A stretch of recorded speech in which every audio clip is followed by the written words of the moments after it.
크리스마스가 다가온다. 곧 내가 이탈리아 밀라노에 이민 온 지 정식으로 1년이 되는 것이다. 이민이라는 것은 누구에게나 엄청나게 개인적인 스토리가 생긴다는 것이다. 오늘은 나만의 이탈리아 적응기를 말해보려 한다. 미국 뉴욕에서 유학과 직장생활을 10년이나 한 나였음에도 이상하게 유럽, 이탈리아는 로맨틱한 꿈을 꾸게 했다. 출장이든 여행이든 유럽에 대한 기억은 참으로 좋았고 내가 이제 거기에서 살게 된다니, 정착을 한다니 뭔가 꿈같은 이야기 같았다. 이제 첫 이민의 시작을 학생의 신분이 아닌 이탈리아 남편, 가족을 둔 성인으로 간다니 듬직하고 두려움보다는 설렘으로 가득 찼었다. 다만 현실의 벽을 마주하기 전까지는. 첫 번째, 언어의 장벽. 내가 사는 지역은 밀라노다. 이탈리아에서도 경제, 문화, 패션, 내노라 하는 것들로 사람들을 끌어모으는 메트로폴리탄 시티. 하지만 이탈리아 사람들은 영어를 못한다. 나이 탓이 아니다. 젊은 사람도 못한다.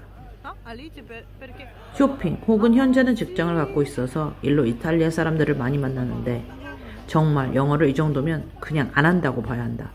나도 원어민은 아니기에 그들에게 유창한 영어를 원하는 것이 아니지만 뜨문뜨문 단어라도 내가 쇼핑을 할 때 돈을 지불하고 영수증을 받는 정도를 원하는 것인데 10번을 쇼핑을 간다면 5번은 손과 표정으로 대화하는 나를 찾게 된다.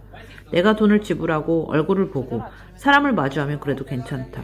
어떻게든 의사소통이 가능한데 이메일이든 전화든 또 나아가서 관공서에서 만약 이탈리아어를 할 수 있는 사람을 옆에 대동하지 않으면 말도 안 되는 큰 소리와 쌍욕을 한다. 이유는 단 하나, 이탈리아에 와서 왜 이탈리아어를 못하냐는 것이다.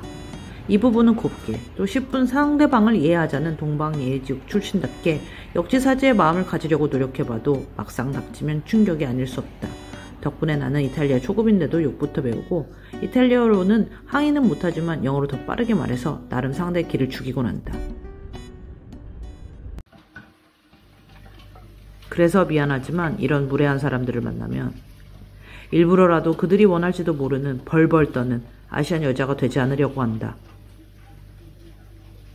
여긴 다행하게도 미국처럼 총기 소지는 안 되니까 이런 생각으로 겁이 없어졌달까? 그냥 당하고는 못 살겠달까?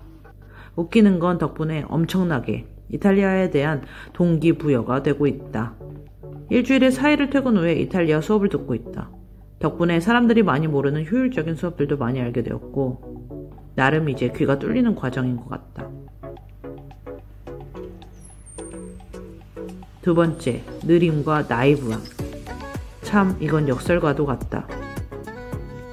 G7, 이런 글로벌 리더군을 넘어서 유럽은 전반적으로 사회가 안정되어 있다.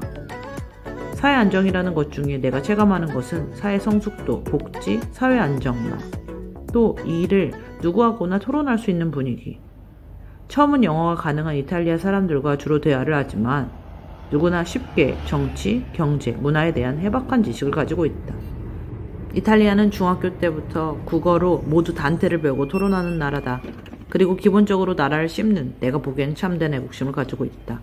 누구나와 이런 이야기를 하고 관심 갖고 있다면 이 사회는 밝은 미래가 있다고 생각되기 때문이다. 문제는 이런 이야기를 일하는 도중에도 시작이 되면 끝이 안 난다는 것이다. 예를 들어 우체국을 이야기해보자. 이탈리아 친구들한테 한국은 우체국에 은행도 있어서 같이 다 할 수 있어. 그럼 하나같이 다 토끼눈을 뜬다. 우체국에 가서 하루에 하나 이상의 일을 처리할 수 있다고? 그렇다. 먼저 이탈리아 공공서비스는 상당히 느리다. 그리고 그냥 일상 스몰 토크가 뒤에 긴 줄로 사람들이 기다리고 있어도 이탈리아 사람들은 전혀 신경을 쓰지 않는다. 처음에는 놀라서 말이 안 나왔다. 그리고 이탈리아 사람들은 전반적으로 제스처가 많은데 뒤에서 손으로 만두를 빚고 고개로 도리도리 표시를 해도 스몰 토크하는 사람들은 전혀 신경을 안 쓴다. 그냥 마냥 기다려야 한다. 그리고 다음 차례가 되어 다른 이탈리아 사람이 되었을 때 해당 우체국 직원이 그의 일을 해결해줘야 하므로 웃음으로 직원과 대화를 할 것 같은가? 아니다. 자기 차례가 되면 불평부터 한다. 또 그 불평으로 한나절이 다 간다. 결국 각각의 대화는 웃음으로 끝나지만 나의 하루는 이렇게 진짜 다 간다. 한국이라면 소비자 전화에 불이 날 것 같지만 여기서는 별로. 불평을 해도 대화로 어떻게든 끝내고 그렇게 문제가 되지 않는다. 단지 시간만 더 걸릴 뿐이다. 요즘 딜레마는 나도 이래야 하는가이다. 나도 이렇게 세워라 내워라를 해야 하는가? 아님 이미 한국에서 길들여진 대로 다시 일에 돌아가야 하는가? 재밌는 건 아무리 내가 빨리 일을 쳐내려고 해도 다들 이런 식이기에 자연히 여유가 생긴다. 어쩌다 보니 오늘은 내용이 다 네거티브다. 하지만 인생사 세용지마이지 않은가? 다음에는 그럼에도 이탈리아를 놓지 못하는 나의 애증의 이탈리아 적응기를 나열해보겠다. 오늘의 이탈리아 한마디, 널로 써.